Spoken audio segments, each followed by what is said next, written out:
My mom gave my bedroom to her boyfriend's son while I was at college.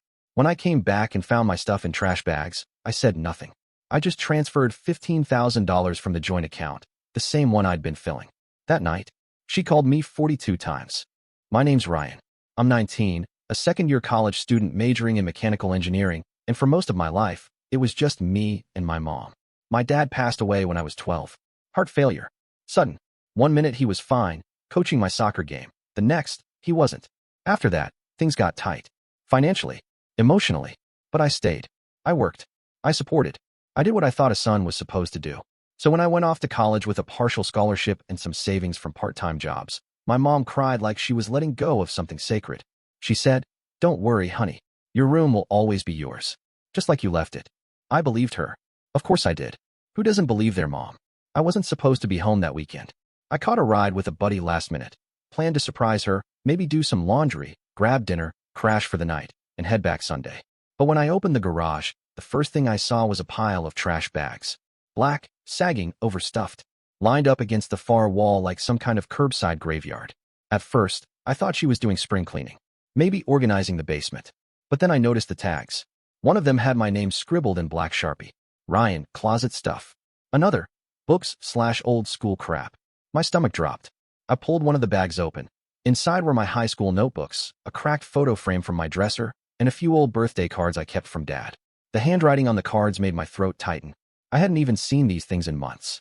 I didn't remember giving anyone permission to touch them. Still holding the bag, I walked through the side door into the house. New smell. Not the usual lavender and lemon Mom used to keep around. This was heavier. Cologne, something smoky, and faint grease like fast food that had overstayed its welcome. The living room had changed too. Bigger TV. New couch. The photos of me and Dad that used to sit on the mantel? Gone. Replaced with abstract art and a framed photo of Mom and some man I didn't recognize. I stood there, bag in hand, confused. Then I heard it. Drums. Loud ones. Coming from the hallway. From my room. I walked slowly toward the door that used to have a "Do Not Enter" sign taped to it since I was 11. Now it was clean. Fresh coat of paint. Blue. I opened it without knocking. Inside was a teenage boy, maybe 17, banging on an electric drum set. Shirtless. Sweaty. Blasting rap music through a Bluetooth speaker. The bed? Not mine. The desk? Gone. Posters? All new. Some band I didn't recognize, and a bikini model next to a football schedule. He stopped drumming and looked at me like I was the intruder. "Yo, can I help you?" I blinked. He pulled out a wireless earbud. "You good, man?" "I live here," I said quietly. He laughed. "Cool. I guess we're roommates or something." I didn't answer. I turned and walked down the hall toward the kitchen, my hands shaking. Mom was there, stirring something on the stove like this was any normal day. She turned, smiling. "Ryan, what are you doing here? You didn't say you were coming." "I wanted to surprise you," I said, voice dry. "Guess I'm the one surprised." She wiped her hands on a dish towel. "Oh, honey, I meant to tell you. We had to make some changes." "Who is in my room?" "Oh, that's Eli. Greg's son." "Who's Greg?" "My boyfriend," she said, like it was obvious. "Well, partner, I guess. He's been staying here for a few months now. Eli needed a space of his own. And, well, you're not here much anymore, so it just made sense." I didn't move. "So you gave him my room." "It's just a room, Ryan." My fingers tightened on the plastic of the trash bag still in my hand. "You can sleep on the pull-out in the den," she added. "It's only for a couple nights, right? Or you could stay with your buddy from high school." "What's his name?" "Nolan." She said it with this weird tone, like she was the one being inconvenienced by me showing up. Like I was a guest. In my own house. "I saw my stuff in the garage," I said quietly. "Oh, I didn't throw anything away. I kept everything. Just moved it. I had my dad's watch in the dresser," I added. "Where is it?" She tilted her head. "You mean that broken old thing? I think we boxed that up somewhere." "Somewhere." She had no idea. Or didn't care. Either way, something in me went still. I didn't say anything else. I didn't yell. Didn't ask for explanations. Because I knew then, I wasn't staying. Not tonight. Not again. I turned and walked out. I didn't go back to the house that night. I texted my friend Nolan and crashed on his couch. He didn't ask questions. I think he could see it in my face. Something was off. That night, I didn't sleep much. I just laid there, staring at the ceiling, replaying everything. The bags. The drums. The look on my mom's face when I asked about my room. She wasn't guilty. She wasn't even awkward. She was comfortable. Like I'd just dropped in unannounced on a life that no longer had a place for me. The next morning, I left early. Walked 2 blocks to this dusty corner diner I used to love as a kid. Still had the same faded booths, sticky menus, and bitter coffee. I sat by the window, ordered pancakes, and pulled out my phone. I couldn't explain why I opened the bank app first. I hadn't checked the savings account in weeks, maybe months. The one my mom and I opened when I was 15, back when she said, "We'll both put in what we can. It's for your future." At the time, I believed her. Of course I did. I was working part-time then, bagging groceries, washing dishes, tutoring on weekends. She said it was safer to keep everything in one joint account. That way, if anything happened, she could help manage it. It sounded reasonable. I trusted her. So for years, every birthday check, every summer job, every paycheck from late nights folding shirts at a retail outlet, it all went in there. And now, staring at the balance on my phone, I felt my chest freeze. $15,274.33. It should have been at least $5,000 higher. Maybe more. I scrolled through the transaction history, suddenly cold all over despite the syrupy booth and warm coffee mug. And then I saw it. PS5 purchase, $399. Best Buy Electronics, $282. DoorDash, $143 in 1 week alone. Mattress Outlet, $986.75. Cash withdrawal, $500. Another withdrawal, $800. Yet another, $350. The locations? All local, all recent, all after I'd left for school. I kept scrolling. The farther back I went, the more it all blurred together. Charges to places I'd never been. Restaurant bills on weekdays when I was in class. The name on the card was mine, but the fingerprints were hers. The lifestyle? Theirs. My mouth went dry. The waitress refilled my coffee, asked if everything was all right. I nodded automatically, but something in me snapped right then. It wasn't just the money. It was what it represented. All the nights I stayed late at work so we could cover bills. The summer I skipped vacations just to keep saving. The time I lied to my friends and said I didn't want to go out, not because I didn't want to, but because I literally couldn't afford it. And all of that, every effort I made to help her, was now being used to fund Greg's new mattress and Eli's stupid drum set. I didn't explode. I didn't scream. I just stared at my screen and took a breath. Then I texted her. Hey, just check the savings. Noticed a bunch of recent charges. Gaming console? Mattress? Were those you? The response came quickly. Mom, oh, yeah, Greg needed a few things for the house. Don't worry, we'll replace it. You won't even notice. You won't even notice. That sentence hit me harder than anything else. Like she thought I was too dumb to care, or too soft to do anything about it. I didn't reply. Instead, I opened a new tab and started the process of creating a personal account. This time, only my name. This time, no one else touches it. I printed out every transaction, every statement. Labeled each one. I wasn't sure what I'd need it for, just that I wasn't going to let this slide like it was nothing. By that evening, I was back on campus. My dorm felt smaller than I remembered, but it felt safe. Untouched. Mine. I unpacked the 2 bags I'd taken from the garage. Inside one was a mix of clothes and notebooks. The other had some random odds and ends, including an old Ziploc full of coins. But no watch. No sketchbook. Nothing from my dresser. I called her again. Do you know where Dad's watch went? I asked. There was a pause. That thing? It was broken, Ryan. I think we gave it away. We gave it away. That was the moment I knew. She wasn't careless. She was finished with me, and she just hadn't said it out loud yet. So I said it for her. Not with words. With actions. It had been 2 days since I'd left my mom's house. 2 days since I'd seen my childhood packed into garbage bags.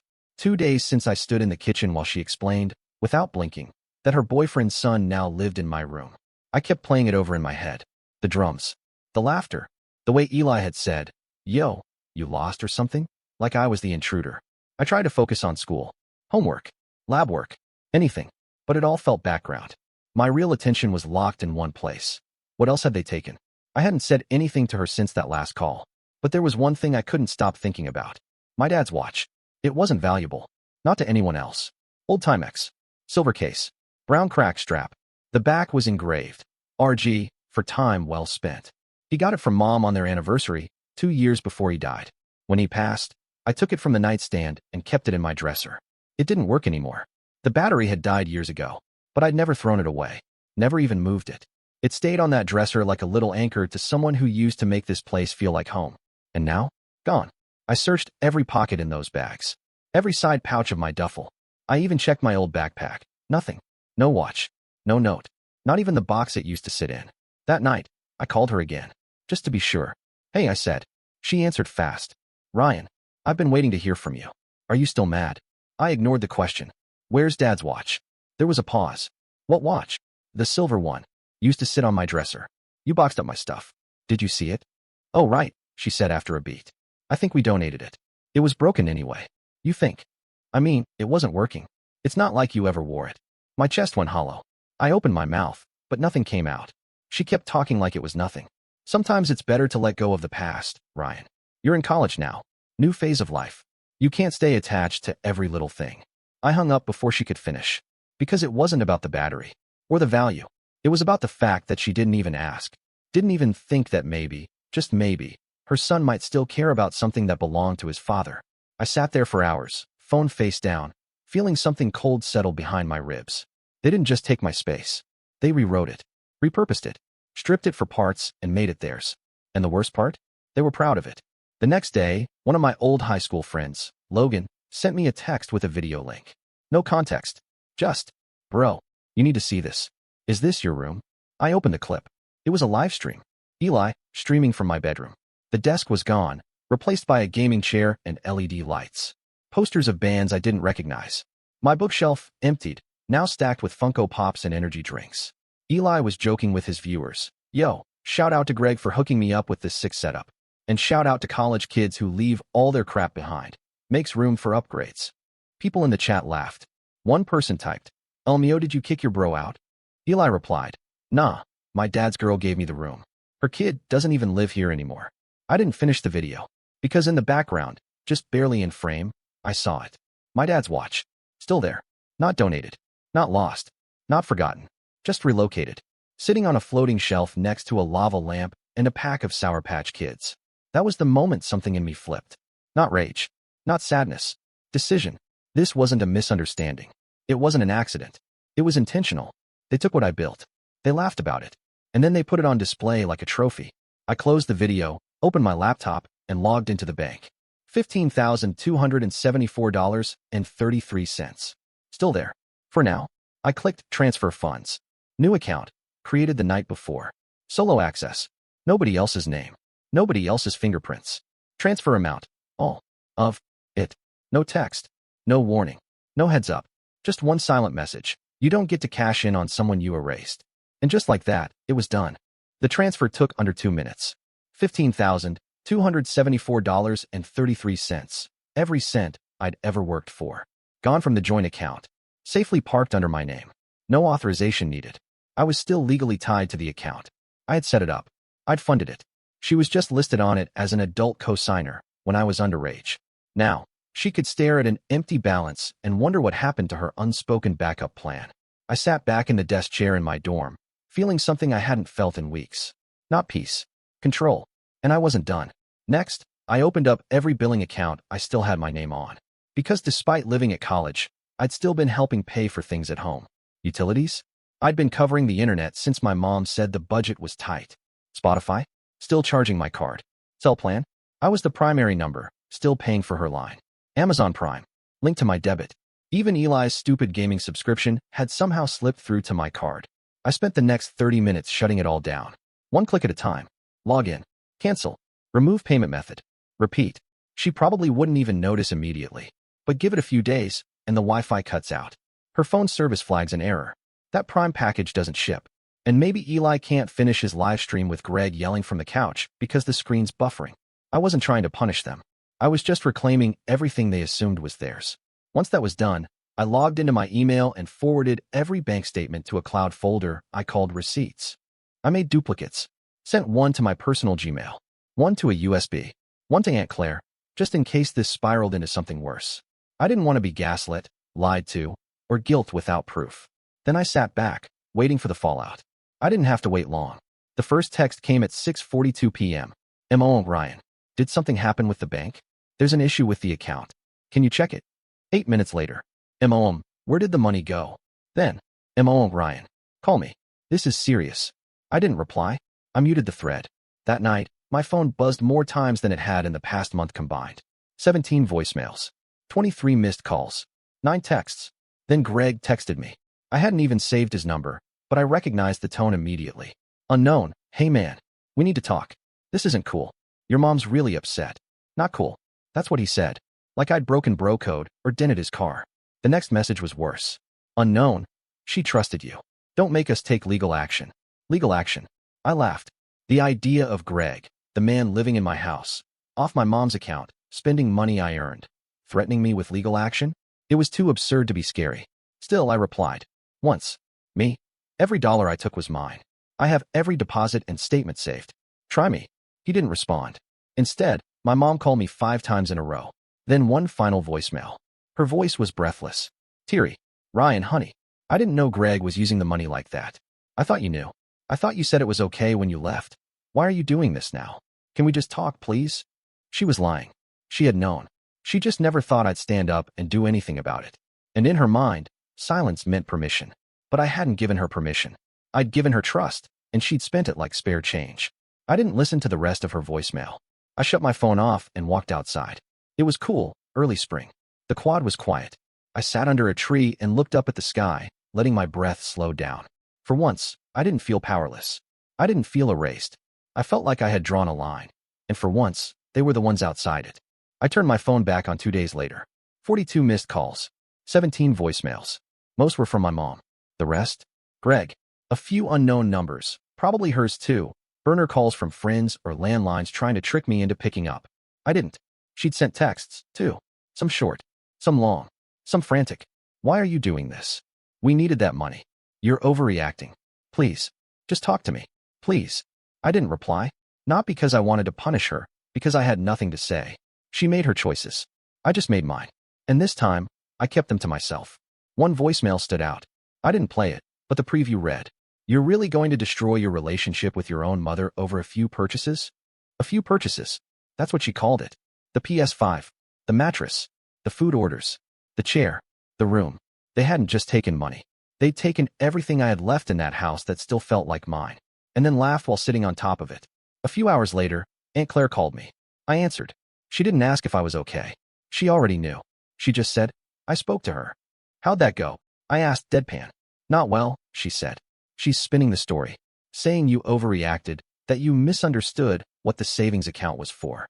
She tried to make it sound like it was always for the family. That Greg was helping fix the house. Fix the house. I laughed. He put LED lights in my ceiling and ordered pizza 4 nights a week. She's in deep, Ryan, Aunt Claire said. Financially. Emotionally. It's like she's built this little world around Greg and Eli, and she can't see outside of it anymore. Yeah, I said. I noticed. She asked if I'd help her cover some bills this month. I went quiet. Claire continued. I told her no, and I told her why. There was a long pause between us. Then she added, You're staying here next break. No discussion. I didn't argue. I just said, thanks. I spent the rest of that week living like nothing had happened. I went to class, showed up to work shifts at the tech desk, watched Netflix at night, ate cafeteria food, hung out with friends who didn't know any of this was going on. It felt strangely peaceful, but in the background, I was watching everything crumble. It started with a message from one of our old neighbors, Mrs. Thomas. She'd known me since I was in diapers. She messaged me on Facebook with a simple question. Sweetheart, is it true you're not living at home anymore? I replied honestly. I came back and someone else was living in my room. She sent back 3 words. Oh, honey. Wow. That was it. But I knew what it meant. People were starting to talk. Greg wasn't exactly subtle. Eli was loud. My mom had always been private before, but now she was seen laughing in the yard with Greg, shopping in town with him, spending like there was no tomorrow. And then, without warning, the money stopped. No more pizza deliveries. No more packages on the porch. No more Instagram posts from Eli with his new gear. A week later, Greg texted me again. This isn't your house anymore, bro, grow up. Wrong. It was never his house. And if growing up meant letting people walk over me, I'd rather stay a kid. But I didn't reply. Instead, I opened up one last email account I hadn't touched in years, one tied to my dad's old savings club. Inside was a message I'd saved from when I was 16. A scanned copy of my first pay stub from working at the local movie theater. It reminded me where all this had started. Why I worked. Why I saved. Why I tried so hard to support someone who never once said, thank you. And now that it was all gone, she finally wanted to talk. Wanted to fix things. But there was nothing to fix. She had already shown me, clearly, that the moment I left for school, she'd made her choice. She picked convenience over connection. A man over her own kid. And now, she wanted me back? She didn't miss me. She missed my money. 3 weeks passed. Not a single word from me. Not one reply. Not one explanation. I wasn't angry anymore. I wasn't even disappointed. I was done. And that felt quiet. No rage, No big monologue. Just a calm understanding that I didn't owe her anything. Not anymore. By the time spring break came, I'd already accepted my aunt's offer. She drove 2 hours to pick me up from campus, packed up my stuff without asking too many questions, and brought me home. To her home. She gave me the guest room. It wasn't big, but it was mine. The bed was freshly made. The closet had space. And sitting on the dresser, folded in a small black box, was something I hadn't expected. My dad's watch. I stared at it in disbelief. Where did you get this? Claire smiled. You left it behind a long time ago. I kept it. Figured you'd want it back someday. I didn't say anything. I just held it. The strap was a little more cracked. The back engraving still intact. It didn't tick, but it didn't have to. She gave me space. That's what she did differently. No guilt.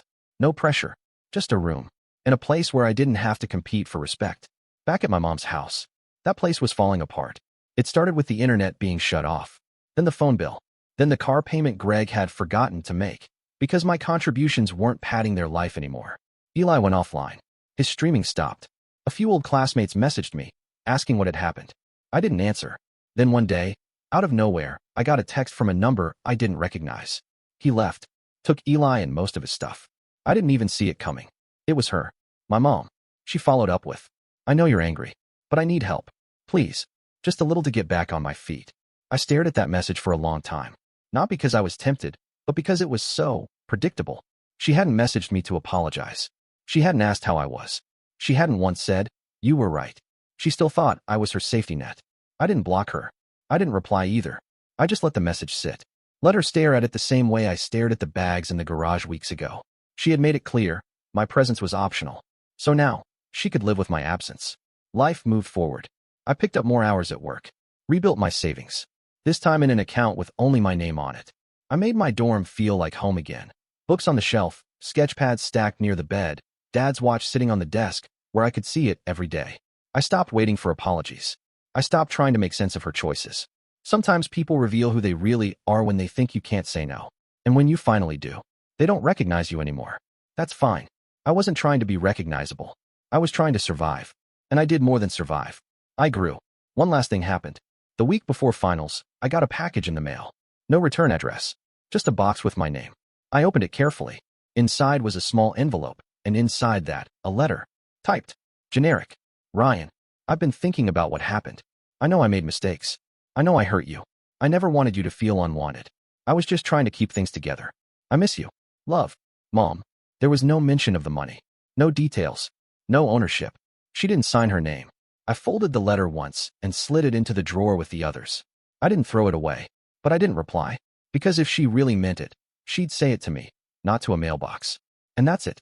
That's how my childhood ended. Not with a slammed door, not with a shouting match, but with a quiet decision. To stop pretending I still had a home where I didn't. She gave away my room. She let someone else take up my space, spend my money, erase my things. So I gave her something too. My silence. And it turns out, that's the only thing she couldn't spend. And that's the story. If you're still here, that means you're one of us. So go ahead, hit that subscribe button. I drop new chaos every single day, and trust me, tomorrow's story, it's even worse than this one.